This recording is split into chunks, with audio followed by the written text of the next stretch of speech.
The closing days of Saturnalia were known as Sigillaria because the customs of making, towards the end of the festival, presents of candles, wax models of fruit, and waxen statues, um, which were fashioned by Sigillaria or manufacturers of small figures in wax and other media. The cult statue of Saturn himself, traditionally bound at the feet with woolen bands. That's weird. So his feet are tied.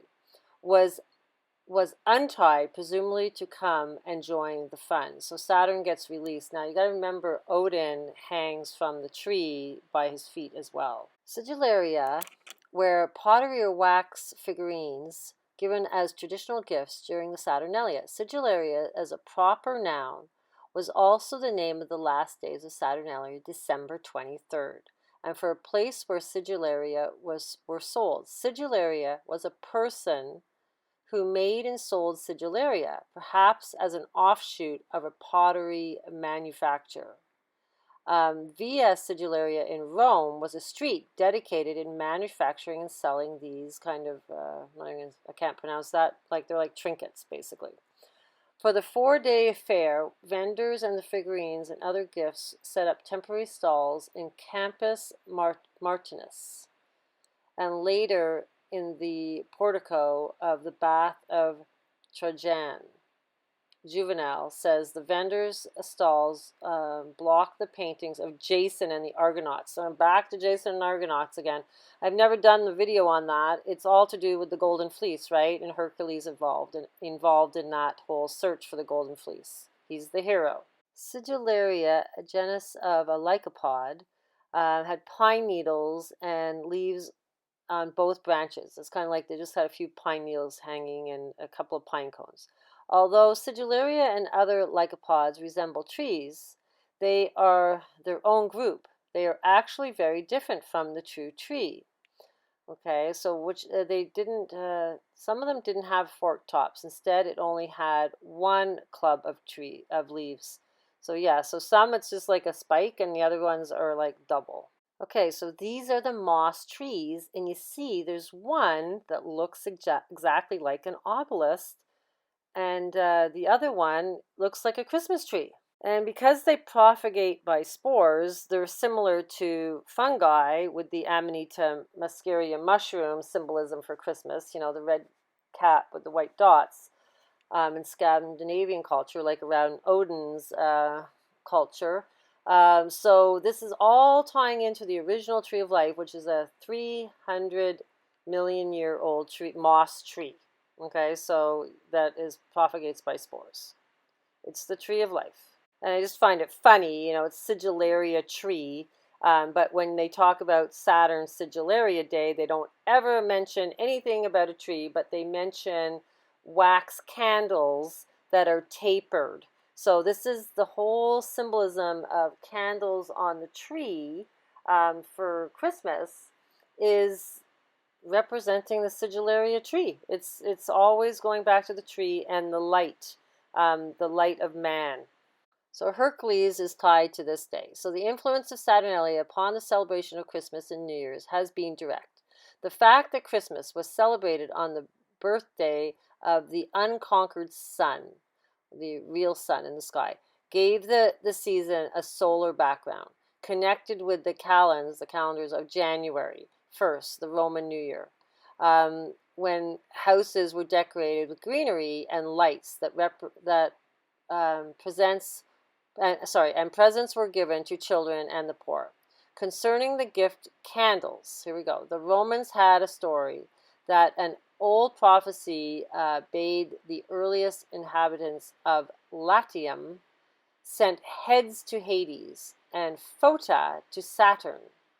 The ancient Latins interpreted this to mean human sacrifices, but according to the legend, Hercules advised. Okay, so it's like he ended up like creating these statues for his comrades that had died on the field, and then he was making these little wax figures and throwing them over a bridge, and then somehow it got twisted that he was like sacrificing men. So anyhow, it's just always goes back to the death of man and the candle represents the light of that man. And the using lights, phos, meaning light of man. So there we go. The phosphorus means the light of man according to the accent, and not a human sacrifice. But, you know, is the phos the light of man, or is the phos urine, because that's where phosphorus is made from? So is urine the golden showers, the light of man? Is that what it comes down to? Oh my God, it's too funny. Okay, so interestingly, I watched this historic channel about Freemasonry, and they were talking about George Washington, his wife and his daughter and his son, actually in this painting, and they were mapping out this triangle when they were designing the city of Washington. And of course, they mentioned that his son had a compass with his hand on the world, and you know, the rest of them were pointing to this triangle.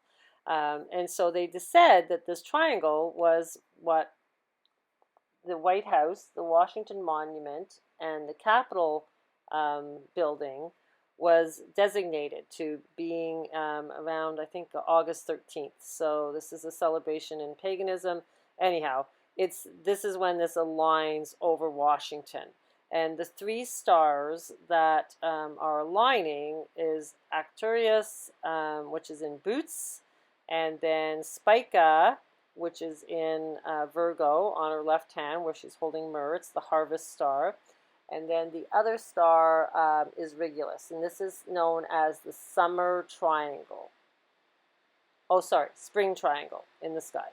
The Behenian fixed stars are a selection of 15 stars considered especially useful for magic. This goes back to Arabic. Their name derives from an Arabic Bahman, sounds like Batman. It's the root at each was considered a source of astrological power for one or more planets. Each is also connected to a gemstone and a plant, and that would be the ritual. And it was meant to draw the star's influence. When a planet was within 6 degrees of an associated star, this influence was thought to be the strongest. Anyhow, all 3 stars are Behenian stars. Now, we know Spica represents the harvest, which is in Virgo. We know Regulus is also represents alchemy, because it means Rex, and Rex is king, and this is the crown of alchemy. There's an alchemic relationship with Regulus, and it's also where the Sphinx lines to. Okay, so that's really important, and it's the only constellation that's ruled by the sun. So then we have Arcturus, which is up in Boots, so we want to figure out what that star is all about. Okay, Arcturus. It was originally for King Arthur. It's all tied into the mythology of King Arthur. Arcturus' chief fame, when its light was rumored to be the mechanism used to open the 1933 Chicago World's Fair. The star was chosen, and it was thought that the light from Arcturus had started its journey at about the time of the previous Chicago World Fair in 1893. Always goes back to that time around the Civil War. The star is mentioned in the 1977 documentary film Powers of 10, in which it is seen when the camera zooms from Earth to the whole of the known universe. Don't understand that sentence. From the Earth to the whole of the known universe. Zooms from Earth to the whole of the known universe. The whole to the known universe? I don't know. But anyhow, all ties into Chicago World Fair. Okay, so this is really important. 1933. It's a Freemason number. But this all goes back to 1893. Yeah, it's always going back to history. It's very interesting. Civil War time. Okay, it also ties into the god Enlil, the yoke. It ties into jasper, which is in the Bible, the stone jasper, and the plantain herb. It also ties into Buddhism, and I looked into that. It's called the face of the locust, I think, the face of the locust. And anyhow, it all ties into like ascending. You know, it's in the sun and the moon and ascension. So in the Hindu, Buddhism, aspect of it. So, Arcturus and Mepfred as a man and a woman, and it took the appearance of Arcturus at sunrise as a sign to go and harvest rakia or spike rush. I bet you that ties into spica. It's also in New South Wales called Groombilla, which means red. And it's also the old man. So I find that interesting, the old man. It's also the owl. Okay, it goes back to the owl. So that's interesting. So the White House from Micmac Indians in Canada, it's considered to be the owl. So basically the White House has the owl symbol. And of course, you know, we have the owl symbol around the Washington Monument. When you look from an aerial view, it's the owl. So there you go. It's all tied in. So in Chinese astronomy, it's called the Great Horn or the Horn Star. Now, who's in the White House? The trumpet horn? Wonder if that all ties into it all. Most likely. Okay, so one of the other Bohemian stars is in Corona Borealis. It's called Alphecca, or Gemma, the brilliant blue-white star that is the central gem in the arc of the 7 stars of Corona Borealis. So now we got the 7 stars again. So with the 7 stars of the Pleiades, is this related to this? Because now this is supposed to look like a necklace or a cup, which represents the crown of the red Indian jewels and the fiery gold of Ariandri's crown. Okay, so yeah, so this is a crown, but it's also known as a necklace. It's also known as a cup.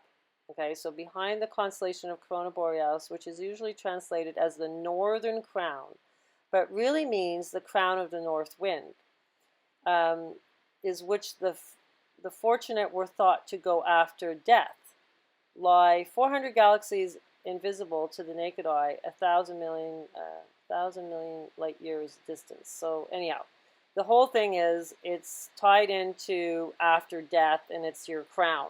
And don't you find it weird that the name of the virus is Corona? Like, this is all tying into, you know, Ascension?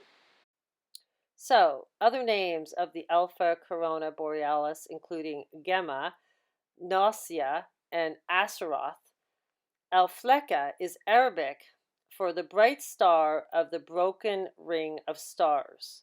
Gemma in Latin for jewel, and Nausea is Latin for the star of the crown of Gnosis. Okay, so it goes back to Gnosis. Okay, so yeah, Astaroth is Hebrew for Astar, idols. Okay, so here we go. It's all part of it, and this is one of the Bohemian stars, one of the 15 stars. Okay, so I guess I need to do a little bit of digging on Nausea, but the whole thing is the gem of Alphleca. Guess what it is? It's a pearl. Okay, all goes back to pearl, and I'm going to tell you how this all relates to ascension of our bodies. The whole armor of God is a pearl. It's the mother of pearl. That's what happens to our bodies when we ascend. We turn into a luminescent pearl. Okay, so separated or broken up. It's also a loose ring of jewels. We got that part. Broken dish. It's a broken dish for poor people.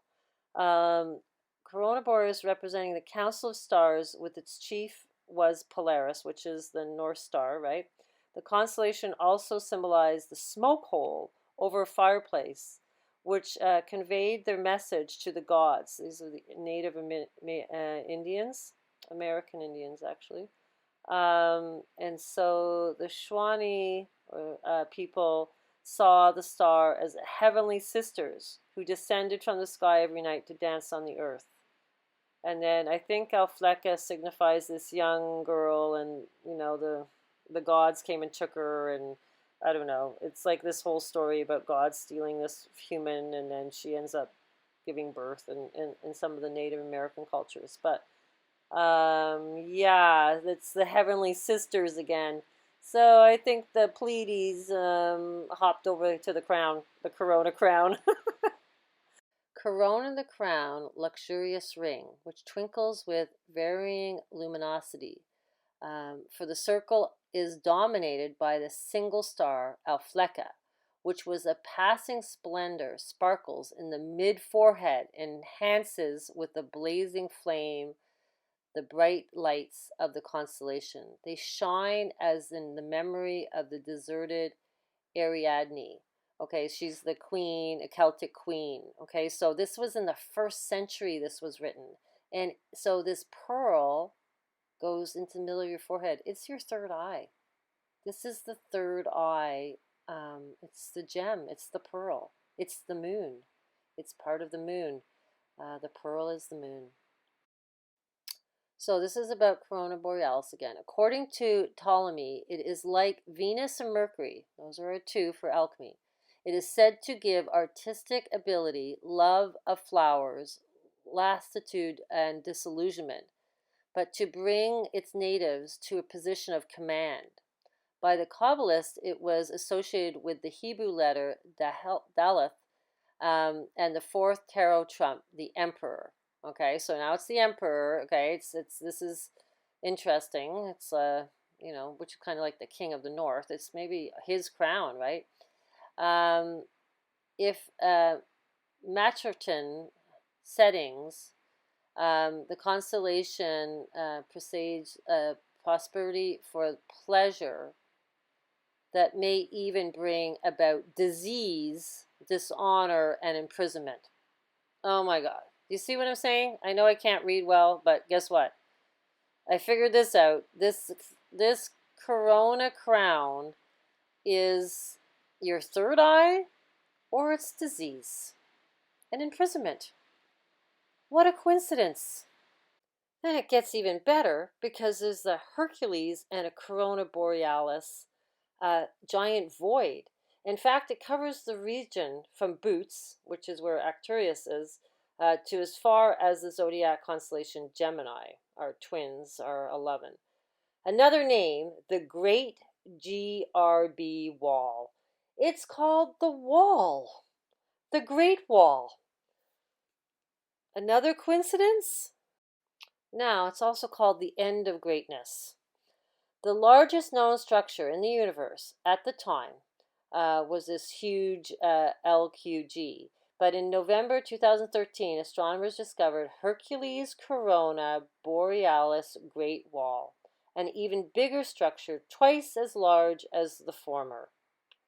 It's unbelievable. Hercules does his 12 labors. He's looking for the golden fleece, right? He has to do all these things. The golden fleece is your armor of God.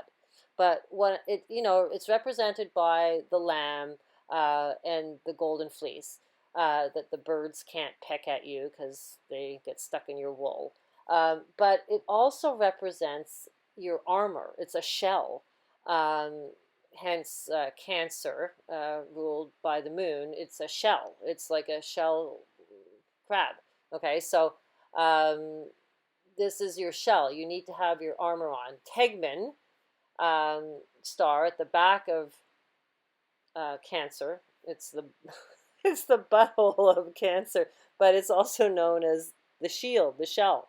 Okay, so I think this whole thing with the pearl, and I'm going to explain it to you scientifically, how the pearl is symbolizing our ascension. I'm getting there. I'm sorry it's taking a little while, but I'm getting there. Okay, so now we go to the name Libera. That's a guy, and then some said it's the goddess Venus. Okay, Libera. There's Libra, and then there's Libera is the female. Victoria herself is named from the fact that the overpowered are bound. Poetry bears testimony to both, because both Victory and Venus are called heaven-born. For Tellus, which is like Gaia, Earth, because she was the first one bound to the sky. It is is from that called victory. Therefore, she is connected with corona, garland, and the palma, palm. So the palm, the braided crown, it's all tying into corona and the palm, because the garland is the binder of the head, and is itself. Okay, so this is all tying in to victory. It's winning.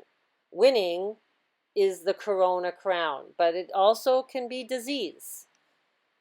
Now, you know the whole thing about libere.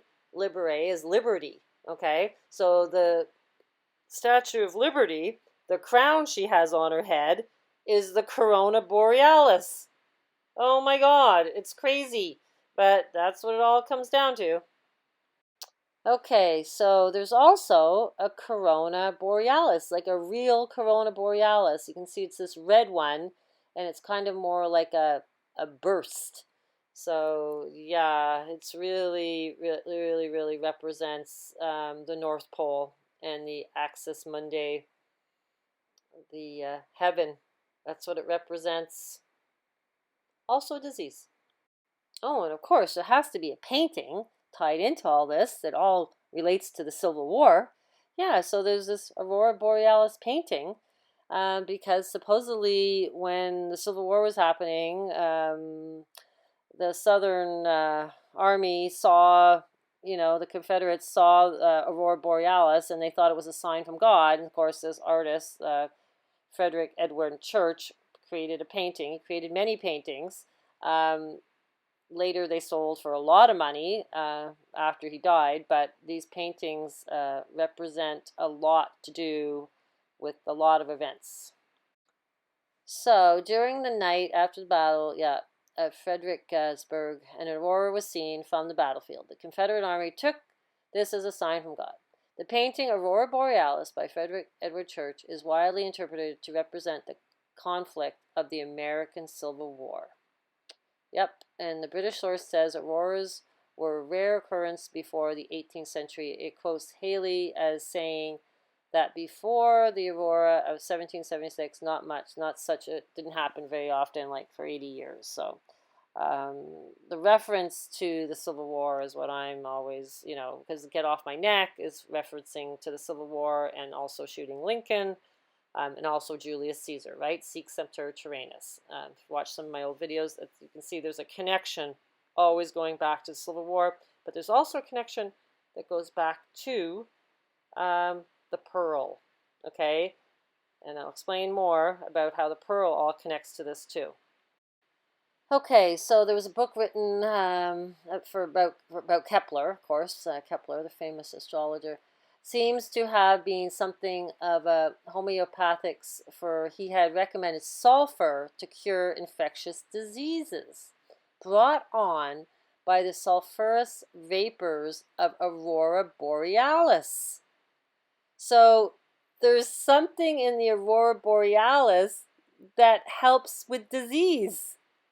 It's like almost like that show 100 where they walk through an anomaly and then she gets healed. Like the Aurora Borealis is like healing. So if this is at the North Pole and that's where Santa Claus is, because that's like in the, the Christmas Chronicles with Kirk Russell, you go through the wall, you go through the Great Wall of the Corona Borealis. You're the Hercules. You go through, and you're healed. You're healed for life. Oh my God, can you imagine? In 1778, Benjamin Franklin theorized in his paper Aurora Borealis suppositions and conjectures towards forming a hypothesis for its explanation that the aurora was caused by a concentration of an electrical charge in the polar regions intensified by snow and moisture in the air. So there's a thing called the magnetic midnight. Is the time of the day when the north and south magnetic poles is exactly in between the sun and the observer on Earth's surface. This is the best time for observing auroras because Earth's magnetic poles do not coincide with the geographic poles. The angle between Earth's rotation axis and the magnetic axis is about 11. Of course it's 11. It's 11. It's the Twin Towers. It's the two Gemini. It's the Elvins, the Elohim. It's the Noel. It's always 11. It's the L. Magnetic midnight differs from the conventional midnight. In most of the United States, magnetic midnight occurs about an hour earlier. Very interesting to know, okay? Because midnight might not actually be midnight. It might be 11 o'clock at night. 11 again. It's amazing. Okay, desolated Union victory is meaning amplified in the relation to later work, including the Afterglow and other works. So this is the painter. He had the Heart of Endes, um, and the North, also known as the icebergs. Okay, so this iceberg painting came out before the Titanic. So it came out in 1861 in New York City, and you had to pay 25 cents to go in and see this painting. And it's had exhibitions in Boston and London. Oh, and because the Civil War was on at that time in 61, not too many people went to see it. And this is the other painting, which kind of reminds me of like heaven with the big rainbow over it. So it's all his work kind of has quite symbolism to it. His father was a banker, so I'm assuming he was part of the elite. I think he was, and that's why he was able to paint. So, of course, when I started thinking about this pearl, I started meditating on it. And this was a little book that I had when I was a kid. It's called The Owl and the Pussycat. And in the book, I don't know if I still have it, but it came up on Wikipedia. And the cat had a pearl on. They get married. So the owl and the cat, it's the Cheshire cat, okay? And the owl is like, Minerva is the goddess, but it's also, like they're saying, it's Arcturus, it's the man, okay? So now instead of the owl being the woman, it's the owl is the man. But I just found it interesting that this kind of came back to me in my memory. My memory came back as a child. And I just went into a little bit like, oh, where does this story come from? And of course, there's a honey pot. The honey is the nectar of the gods. And then you find these pictures with these cats that have pearls on. It just all brought back my memory. I just wanted to share that with you. So the English word pearl comes from the French pearl, originally from Latin perna, meaning leg, after the ham or mutton leg of a balvale. Which I'm assuming is like a lamb. The scientific name for the family of pearl-bearing oysters is Margarita Faraday, comes from the old Prussian word for pearl, which is margarita. I love margaritas. It's one of the only drinks I like, which is a source of the English name Margaret. Yeah, so who would have known? So in ancient Vedic texts, the pearl is born of earth's water and the heavens' power, fertilized by a flash of lightning. Biblical, right? It's considered to be the daughter of the moon. In Western cultures, the pearl has astrological association with the planet Venus. Of course it does. Like pearls, the goddess of love came from the sea. Due to their shape, pearls have another watery association. Some stories say white pearls are tears shed by the gods. One legend says the tears Eve cried when she was banished from Eden turned into pearls. But it's always like going back to the feminine, right? It's the feminine and Venus and the moon. The pearl is the moon. So your moon eye is your third eye. It represents the moon in the corona borealis crown. So you have a moon eye, just like we were talking about with the beast. We're the beast with the moon eye. Okay, we are the beast. Man is the beast because we don't trust nature. We don't believe in nature. We don't believe that the little elementals rule this planet. We think we rule it. I see that we're the beast. We're the 666, right? 6 protons, 6 neutrons, 6 electrons. We're the beast. Yeah. The plants live. The plants rule. That's God. So the moon is on the eye of the beast tonight. I'm doing this video for you because it had so much tech problems. I'm trying to get this out today. And yeah, it's tonight. The moon is on the eye of the beast, the third eye, Odin's eye. The kingdom of the Father is like a merchant who has merchandise and found a pearl. Okay, it all goes back to the pearl. Pearl's association with the moon and Venus seems to be reinforced by popular perception and its feminine jewel. The diamond is the pearl as the sun is to the moon. And we might well call one the king gem and the other the queen gem. The diamond, like the knight of old, brilliant and resistant, is the emblem of fearlessness and invincibility. The pearl, like the lady of old, pure and fair to look upon. Its modesty and purity. When you make the two into one, and when you make the inside like the outside, and the outside like the inside, and above like below, this is to make the male and the female into a single one, so that the male will not be male and the female will not be female. This is in the Gospel of Thomas, okay? This is gnosis knowledge. The caprices of luxury in the Roman Empire had given prominence to pearls as the article of commerce, which they had never had before and had probably never had since. Rather than emeralds and sapphires, were the typical instance of all costliness adornments. There's biblical texts here which have the pearl in it. The story of Cleopatra and the fact that the opening of the new pearl market was one of the alleged motives which led Emperor Claudius to invade Britain. Yeah, because there's so much of pearls up in northern Scotland. They're still harvesting them today. So, yeah, I think that was the whole reason why Julius Caesar wanted to go to Britain. Yep. Again, the kingdom of heaven is like unto a merchant man seeking godly pearls, who, when he had found one pearl of great price, went and sold all that he had and bought it. Yeah, so the pearl is the gem. Yeah, so this pearl that Julius Caesar got called the Cervelia pearl, today's price would have been $1.5 billion. And he gave it to her. She was his mistress, okay, and her son Marcus Brutus ended up killing Julius Caesar. Okay, so the pearl, which is on sale, is stated to perhaps be Servilia's pearl in the play Marcus Brutus and the Silver Queen Saloon.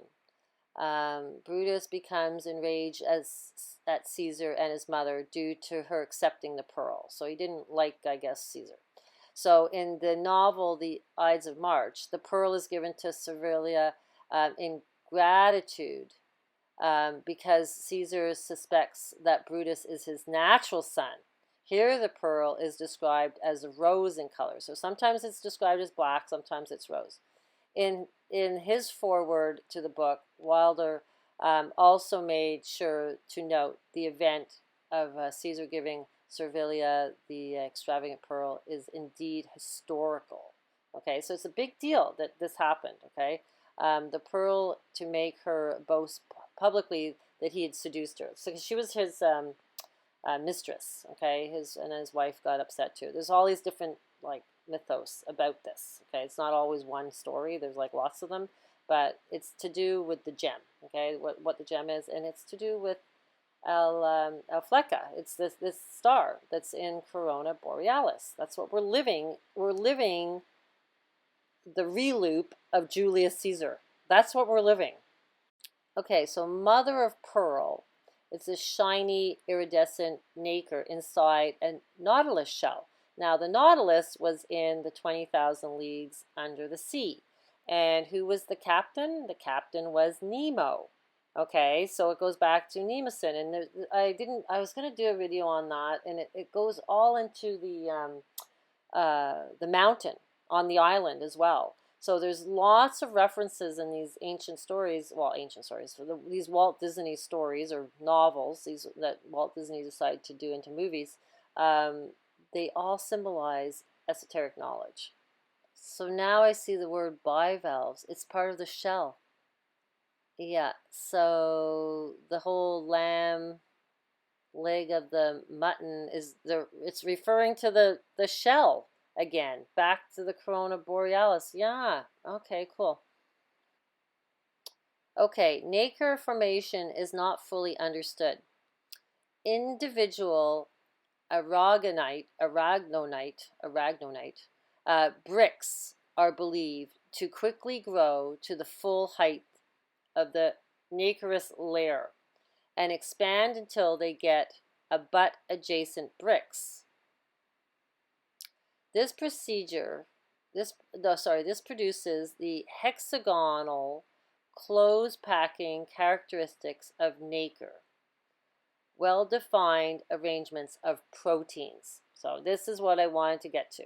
This whole thing of the mother of pearl, it's like packing protein in like laying bricks. So it's almost like you're a mason, okay? You're a mason, you have to pack the bricks and in with your protein. And this goes back to the Cheshire charge, where your protein and your DNA, one is left-handed, one's right-handed, and I guarantee you, I bet, if you go into the Hercules Corona Borealis void, where we go down to 0 point and the laws of nature are no longer there because we move into this black hole that CNN spoke about, that we're 2,000 light years, we've moved closer to a black hole. If we go in there, okay, and you have to change your charge, it has to do with your protein becoming like this nacre nautilus pearl. Okay, this is where it all comes down to. Your protein has a job to do so that it turns you into a superconductor. I even found the quote where the 20,000 leagues under the sea as an example of an extraordinary valuable pearl. It was mentioned. Okay, so yeah, they even mentioned the pearl in the Nautilus, Captain Nemo movie. And about 10 years ago, I went on that friggin' ride at Disney World in the 20,000 League Under the Sea submarine that they changed it into Finding Nemo. And as soon as I saw Nemo when I was down there, I almost passed out. I went green and I almost fainted. And I think it was just the memory somehow made me feel sick. I was trying to wake myself up, I guess, like somehow. Oh my God, it was crazy. Okay, the large protein produced in this unique structure in the fingertips, the Meissner corpuscles. And I'm going to tell you, this is my late husband's last name, okay? And I almost fell off my freaking chair when I read this. Plays a major role in the touch sensitivity, new research finds, okay? So your fingertips have this Meissner protein. It's like a Meissner corpuscle, but it's to do with protein. Meissner and Meissner corpuscles is an oval-shaped capsule found at the fingertips and lips, filled with cells intertwined with nerve endings that send a touch signal to the brain. Okay, so this is called the Meissner effect, is a phenomenon in quantum physics, so we go back to quantum physics, in which the superconductor negates all magnetic fields inside the superconducting material. It does this by creating small currents along the surface of the superconductor, like I showed you, the brick lane, which has the effect of canceling out the magnetic fields that would come in contact with the material. One of the most intriguing aspects of the Meissner effect is that it allows the process that has come to be called quantum levitation. That is Ascension. I guarantee you. If it isn't, I'll eat my hat. I swear to God. It makes sense to me. The symbolism's there. It all goes back to the mythology. It ties to the sky. It's going into quantum physics, which has to do with the mirrored universe and the Cheshire charge. This is it, guys. This is freaking it. We have to change. We're batteries, and we have to flip the charge. The Meissner effect was discovered in 1933, beautiful year, yeah, 33, by German physicists Walter Meissner and Robert Aschenfeld. They were measuring the magnetic field intensity surrounding certain materials and found that when the materials were cooled to the point that they became superconductors. The magnetic field intensity dropped to nearly zero. Okay, so that's where you get, the charge just drops out. It's like it goes to zero. The reason for this is that the superconductor electrons are able to flow with virtual no resistance. This makes it very easy for small currents to form on the surface of the material. So this is, it's the surface, your protein's on the surface. When the magnetic field comes near to the surface, it causes the electrons to begin flowing. Small currents are then created on the surface of the material, almost like a chip, in a computer. And these currents have the effect of canceling out the magnetic field. So the charge doesn't zap you and kill you. It kind of goes on the outside of you. But the thing is, you have to stay cool. So to keep your body temperature lower, if this happens, we go into some weird state, you want to breathe out of your left nostril. That's your moon nostril. It keeps you cooler. And try to not get hot. That's why you guys need to breathe slow, stay calm, so you don't get stressed, because when you get stressed, you get hotter. So it has to do with these Usher proteins. They're called Usher, like the musician Usher. And there's 11 of them, of course. And this is what, helps with the function of hearing and seeing, has to do with these proteins that are in your fingertips, and also the hair follicles. So it all goes into like the shell, which is like what the inner ear is named after, and the little hair follicles all helps you see and hear better. These proteins, these Usher proteins. It's weird, but yeah, there's 11 of them. Okay, can you tell the difference between high and low thread count sheets by just touching them? Thanks to usherine, a protein found in the mysterious structure in your fingertips, usherine also helps us see and hear, suggesting a deep molecular connection among our most important senses. There you go. There was this little movie playing on YouTube as the Grim Reaper and Santa Claus, and he throws the pumpkin at Santa Claus's sleigh, and a present comes out and has like a happy face on it, and it falls on the Grim Reaper and kills him because it's an anvil, a golden anvil. So I thought that was kind of cute. And then somebody sent me this, where the Grim Reaper has the clock at midnight. So there, that all ties in. That's an old picture. And you just got to be the smiling Cheshire cat and, decide which way you're going. So don't be Alice, lost down the rabbit holes in the boat, in the Carina ship. You want to ride the Swan. That's the freedom path. And this was interesting from Alice in Wonderland. Only a few find their way. Some don't recognize it when they do, and some don't ever want to. Yeah, some people just aren't interested in finding their way out. They just like this realm and this duality. If you don't know where you want to go, then it doesn't matter which path you take, says the Cheshire Cat.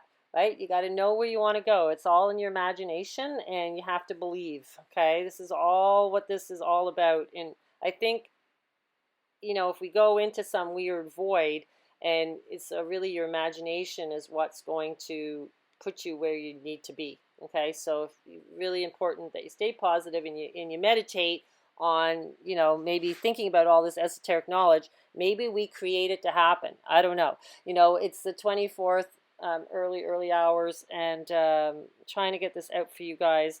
Nothing happened to Trump, but there was something going on with Pence and the election. So I don't know. They're not gonna hurt Trump this time. Like this, the Lion King doesn't die this time because we're flipping realities now. I don't know. It's all very interesting, and the movie keeps changing plots, and I kind of wonder when's the big event going to happen, or something feels like it's going to happen. What it is, I don't know per se, but I'm just trying to help you guys understand the sky and the mythology of it all. But if nothing happens with all this lockdown, and we're just like continues, and we're just got to live in a two-tier kind of biological environment, and so be it. That's what we do. Okay, I'm not saying for sure this is going to happen, that's going to happen. I just find it very fascinating how all the mythology is all about our bodies, and it's all in reference to the sky. Okay, what they've created in the sky. So I just think it's so fascinating, this reality that we live in, which I never knew about before. And it's so fun sharing it with you guys. So I want to wish you all a really happy Christmas. And I hope everybody stays in bliss. And somebody mentioned, instead of saying bless you, say bliss you. And I think that's so amazing. So bliss you, everyone. I love you all. And I hope you have a wonderful holiday.